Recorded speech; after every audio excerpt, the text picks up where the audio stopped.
benefits that you might get out of it. Now let me move you to some details on how to prepare some of the details on their certification exams. So as I told you, the entrance to certification, it is governed by APMG, and it involves passing of 2 paper-based exams. So there are 2 levels of certification. One is called the Prince2 Foundation, which is typically a 1-hour multiple choice exam, paper-based, and it tests the fundamentals or concepts of Prince2. So what is the prerequisite? That you are required to attend either a classroom training by any ATO, or you can even self-study. And they have some tie-up with the, I think, British Council or somebody. I'm not so sure on that regard. You can check up on APM website. But there is also possibility to self-study and take the exam directly. You will be required to gain 38 out of 75. So 75 total questions. You have 60 minutes to answer them. So time is a bit short. You will not even get 1 minute to answer one question. So you have to be really quick.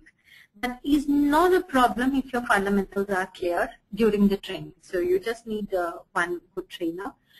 You require 55% pass marks. But once you have cleared the foundation, this is a certification which says that yes, you know the fundamentals, but it is not really recognized in the market, to tell you the truth. People ask for Prince2 practitioners, not foundation experts. Now, to go to the second level of expertise, which is the Prince2 practitioner, you will have to take a 2.5-hour exam, which is objective testing exam format, which is something like multiple choice, but not really multiple choice. And it tests the application of the Prince2 knowledge in real life scenarios. And this requires in-depth understanding of the concepts of Prince2. So a shallow study will not help you in the practitioner exam. You have to be really clear on what you are talking about.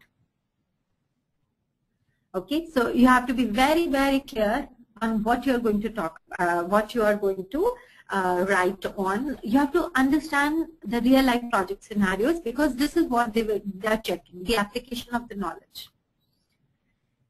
By the way, one good news that this is an open book exam. And the bad news is that if you do not know where to find, this open book won't help you in those 2.5 hours. So you're allowed to carry only the OGC manual during the exam.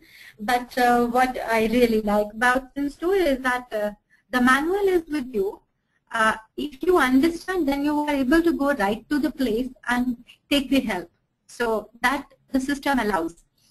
But if you do not know, if you're opening that book for the first time, then God help you, it is useless, because it's a fat manual, around 350 pages and so on.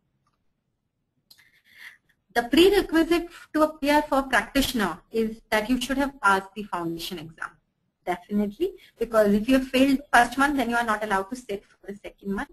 Then you must either attend a 2-day Prince2 practitioner training by an ATO, or again you can go into the self-study mode. Okay, so in all, if you can spare 5 days, then there are high chances that you can get a Prince2 practitioner certification. Then I take you to how to prepare.